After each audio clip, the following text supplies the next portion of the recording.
Piéton traîné par un automobiliste, succès du happy slapping, christianophobie et bilan sécuritaire d'Emmanuel Macron, voilà ce qu'une infime partie de l'actualité nous a réservé cette semaine. Alors bienvenue dans cette deuxième revue d'actualité consacrée à l'insécurité chaque jeudi à 18h.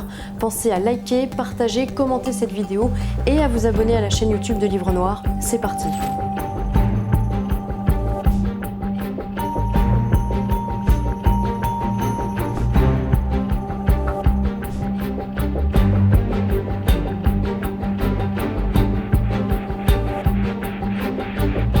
Cette semaine a été marquée par plusieurs événements liés à l'insécurité, notamment cette vidéo que vous avez certainement vu passer sur les réseaux sociaux, tournée à Noisy-le-Sec le week-end dernier, où l'on voit un homme hilar au volant d'une voiture agripper des passants et les contraindre à courir jusqu'à leur chute.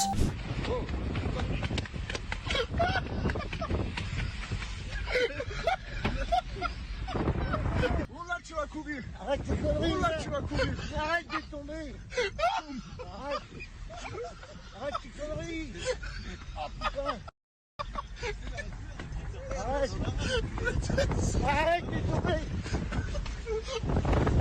Parmi les victimes, Ali, 68 ans, attrapé par son écharpe et traîné sur une centaine de mètres, a également été victime de chantage après avoir déposé plainte, puisqu'il affirmait aux Parisiens, je cite, « On m'a proposé 1000 € pour que je la retire, maintenant je me méfie des représailles ». Après avoir été partagé et signalé des milliers de fois, notamment par le biais de la plateforme Pharos, qui permet de signaler des contenus et comportements en ligne illicites, cette vidéo diffusée par les auteurs a finalement permis de les retrouver. Mardi, 2 hommes ont donc été placés en garde à vue, Amine, 24 ans, et Davnis, 23 ans, tous deux défavorablement connus des services de police. Mais au-delà de cet exemple précis, ce sont des centaines de milliers de signalements que reçoit chaque année la plateforme Pharos, plateforme créée en 2009 par le gouvernement français. Pour vous donner un ordre d'idée sur la typologie de ces signalements en 2018, ce sont plus de 90 000 signalements dans le domaine des escroqueries et extorsions, plus de 20 000 dans le domaine des atteintes aux mineurs, plus de 14 000 dans le domaine des discriminations et plus de 4 500 dans le domaine de l'apologie et de la provocation à des actes terroristes. En 2014, une loi est d'ailleurs adoptée par le Parlement pour freiner le phénomène de happy slapping.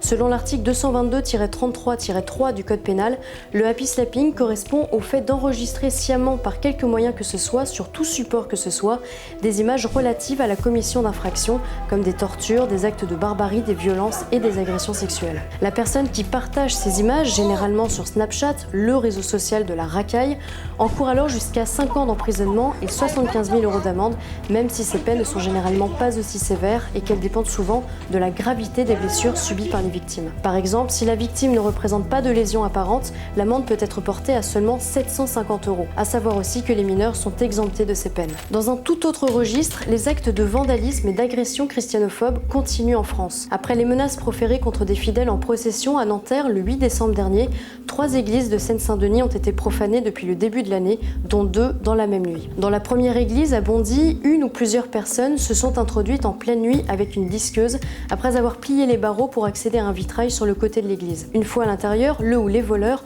ont profané le tabernacle et volé des centaines d'hosties avant de dégrader la sacristie et de piller le tronc où les fidèles font leurs offrandes.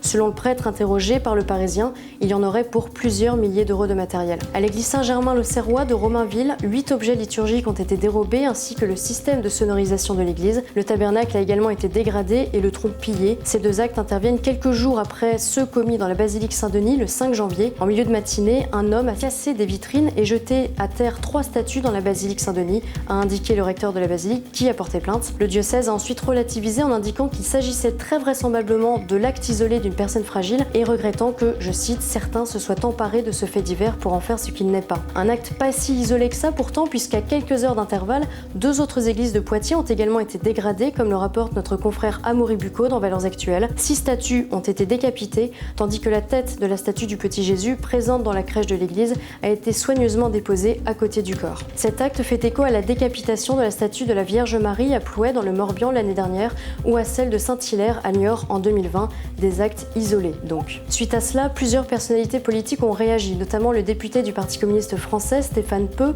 qui admet avoir employé le mot déséquilibré pour contrer la réaction d'Éric Zemmour et rétablir les faits par rapport aux rumeurs de la fachosphère. Le candidat avait simplement écrit sur son compte Twitter « Il n'a pas seulement saccagé des chefs-d'œuvre de l'art sacré, il a brisé le cœur d'innombrables amoureux de notre civilisation. Il est la barbarie, notre ennemi mortel.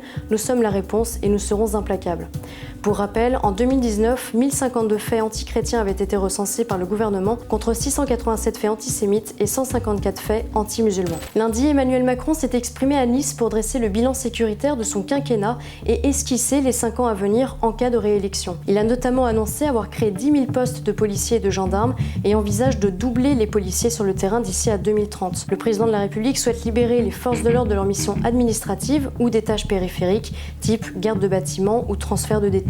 Je vous laisse écouter les réactions de 2 policiers reçus le même jour dans nos studios. Vous pouvez d'ailleurs retrouver l'intégralité de leurs interventions sur notre site internet.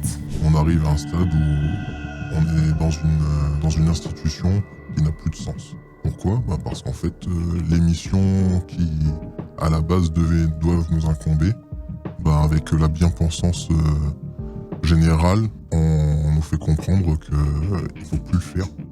Il faut juste être présent, nous montrer, mais derrière, on ne nous donne pas les moyens d'aller jusqu'au bout des actions qu'on doit mener. Il n'y a plus de travail policier. Je ne suis pas persuadé qu'il faille plus d'effectifs, il faut plutôt des effectifs de meilleure qualité.